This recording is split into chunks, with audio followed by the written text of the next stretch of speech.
You've given us so many amazing processes and tools to better ourselves and to flow with our inner being. Which is the same statement, to be who we really are. Inner being, aligned. Yes, absolutely. Because this bettering of yourself isn't something that stays forever. It either is or it isn't in the moment, depending upon what your thoughts are. But what you're talking about is developing better and better of habits to hold yourself more consistently in that power. That's what you're talking about. It's like practicing the muscle. Yes.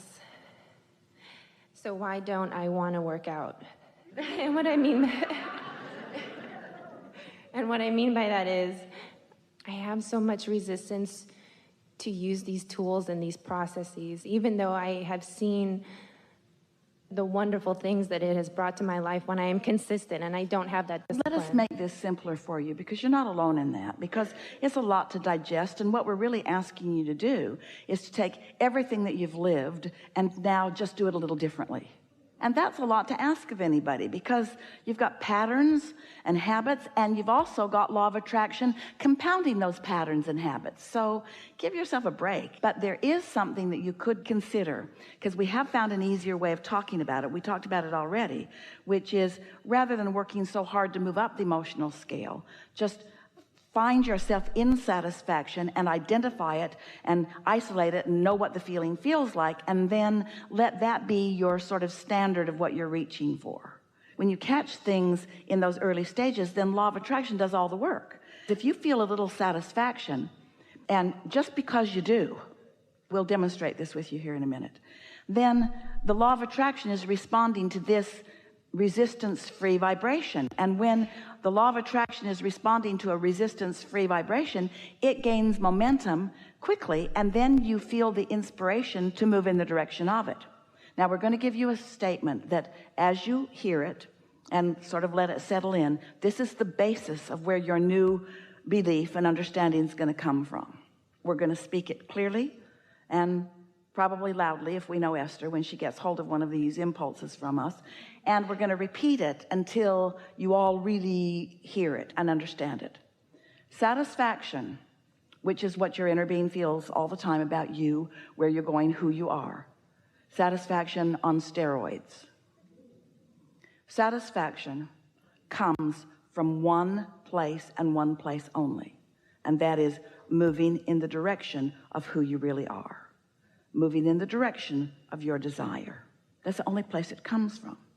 So what happens is you live in a world that has tried to motivate you to behavior about things that you don't feel satisfied about. Your parents want you to do what they want you to do, not what would satisfy you. Your employers want you to do what they need you to do, not necessarily what would be satisfying to you in the moment. And so you're having a rebellion inside of yourself, because most of you are sort of tired of pushing against your own flow. Does that make sense to you? Think about the difference in the way you feel on a morning that you're waking up to go on vacation or to go fishing or to go do something really fun, and the way you feel when you're waking up to go to work. And it's because the vacation is calling you, and when you point in the direction of that, there's no resistance. And so you're so clever, you're so fun, you're really on point, you remember what you need to bring, you think of clever things, you're working with others, the universe cooperates with you. But it sometimes doesn't feel that way when you're doing something that you really don't want to do. So here's our message to you: never do anything you don't want to do. Because first of all, you're setting a bad example for the rest of the world. You're teaching people that they can control you by whining and complaining and demanding things of you. Demonstrate to yourself that you are someone who wants to be inspired, not motivated. So you got to stop trying to motivate yourself. You don't like it when people try to boss you around. When somebody tells you that you need to do something, you don't want to do it. People who know you know that you're stubborn that way. And so this is the same thing. You got to understand that about yourself. You can't demand of yourself. You can't motivate yourself. You've got to let yourself be inspired, which means you got to understand these important things. You've got to understand that it's not just you with you, that you have an inner being you that is really this powerful, dominant, strongest part of you. And that inner being knows everything that you've asked for and is focused upon everything that you've asked for in a way that those cooperative components are already being gathered to that. You got to understand that there is a vibrational reality. We want so much for you to accept the realness of this that we named it the vortex, wrote 2 books about it. We want you to understand that this vibrational reality, which is the furthest expansion that you have accomplished vibrationally along with your inner being, it's vivid and it's real. It's not imaginary, although we want you to seek the image of it. It is a real vibration, and it is calling you. And when you move in the direction of it, because you're not doing the opposite, because you're not doing that thing that holds you away from it, maybe because you meditated and so your mind is clear, maybe because you've been making a list of positive aspects so you're in tune with it, maybe because you're just in love with life right now. Doesn't matter what the reason is. But when you have no resistance, you will receive that inspiration that will call you forward, and you'll never again say, how can I make myself do something? As you listen to us, oh, we've got so many great ideas. We're so sure of ourselves. Esther stands here and expresses the clarity of what we have to say. And to most of you, or to most anyone who's looking at this for the first time, this just looks like somebody who really believes what they say and has some pretty good ideas, and it's just another opinion that might work, might not work. We get how there are so many voices in the world that are encouraging you in different ways to do different things. But this we know for sure. If you will accept that you are an extension of source energy, and you will accept that your source energy is aware of you and is calling you, and you will decide that you're going to meditate to allow yourself access to that. And so you do it. Maybe it takes a week or 2 or 3 before you really feel that you've allowed yourself that connection. And then an impulse occurs to you, an impulse. And by that we mean something that just feels good. For Esther, it's like, oh, I think I'll move the furniture around. And then she meets all kinds of people that day that were really meaningful to her. Or, oh, I think I'll stop over there and get gas. And then she meets something really significant. These are not blockbuster ideas usually. It's an idea about something that just feels good to you. But if it feels like a good idea, follow it. And then as it unfolds into something, as these thoughts are turning to things, you will have first-hand understanding about what alignment with source translates into your life, and you will trust your guidance. And then you will begin to say, I'm going to prime the pump by making sure that I'm satisfied as much as I can.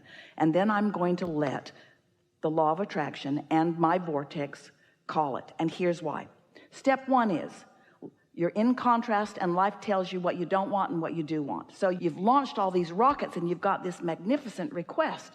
Source energy is all over all of that. In other words, your inner being is answering everything that you've asked for. Your inner being is all over it. When you ask, it is given. We're not kidding. Someone should write a book about that. So it's done. Step 3 is you meditate and get into the receiving mode. And step 4 is you've just done that so well that you've isolated what satisfaction feels like, and you don't have any question about it. And that's your guiding feeling. I want to feel satisfaction. And so you reach for it and you find it and you hold yourself steadily there. And then step 5 is you're so good at alignment that now you embrace the contrast that puts more in the vortex.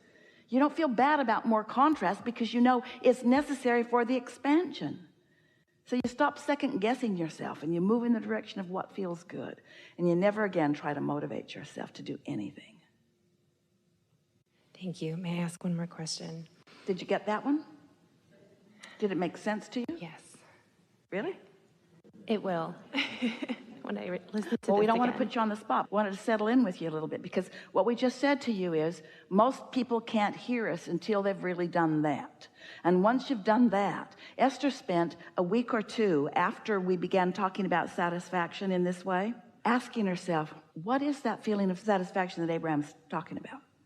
So she started wanting to be aware of it. And then she'd get into her car, beautiful new Cadillac Escalade, and she'd get out onto the highway and sort of just settle into the road and the ride and just feel excellent. She'd just feel like, whew. And she thought, this is what satisfaction is. It's this feeling of adventure. and calm and well-being and eagerness. I am so satisfied. I'm so satisfied. She got on an airplane one day, and she was in the first class cabin. So she slipped into her seat, and she thought, satisfied. And then she sort of settled in and buckled up, and now the plane's in the air, and she reclines her seat, and she gets her blanket and her pillow, and she's thinking, oh, I am so satisfied. I'm so satisfied. I'm so comfortable. I'm so satisfied. This is just satisfying.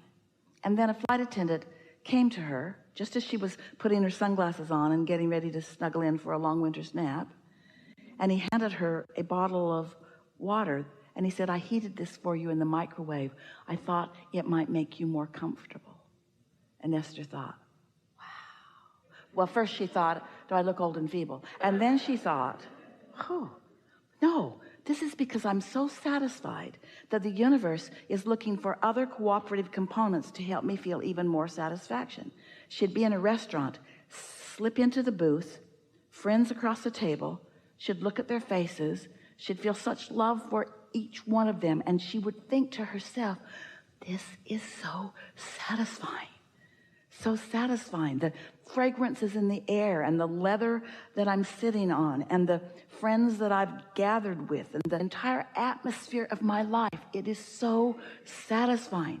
And there are plenty of times to do that, but until you start doing it, identifying it, isolating it, milking it, finding the vibrational frequency of it, now you know what you're tuning to. You see what we're getting at? So then you're satisfied, satisfied, satisfied, satisfied, satisfied. And when something's off, you feel that it's off, and you don't let it get off until you establish such a substantial, chronic pattern of connection to source, to the path of least resistance, that then only cooperative components to who you really are and what you really want can come to you. And then other people look at you and they say, it's not fair. Good stuff comes to you, and mostly only good stuff comes to you, and the rest of us are out here, and you know why. It's not some crapshoot. It's not some law of averages. It's not some game of chance or luck. It's not some karmic game where you're being cursed or somebody's doing a voodoo on you. You're in complete control. And what is the control? Right here. Satisfied or not satisfied. Before I push my car down the hill, I come to my senses and I find my alignment. And when that's what you do, next time we see you, you'll say, hi, Abraham, I don't do anything I don't want to do, but there's so many things I want to do. Having such a good time. All right, now we'll hear you. That was good, by the way.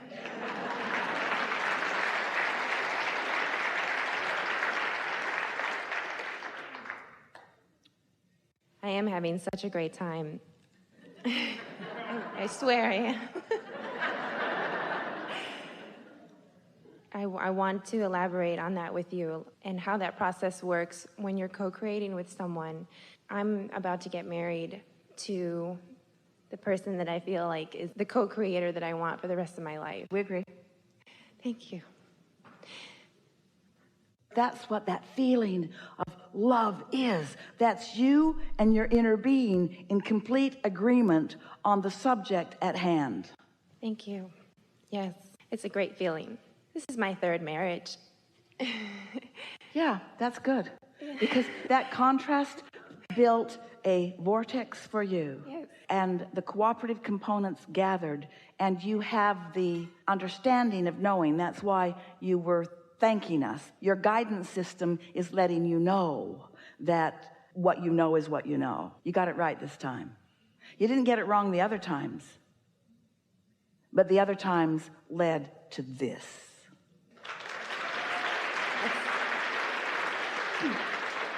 So don't spend any time dissecting that. Okay, I think that's it. Yeah, I think you just answered everything. Yeah, you know what just happened? You can feel that where you were going was not under the influence of this. And now that you're under the influence of that, all of that is irrelevant. Exactly. Thank you so much.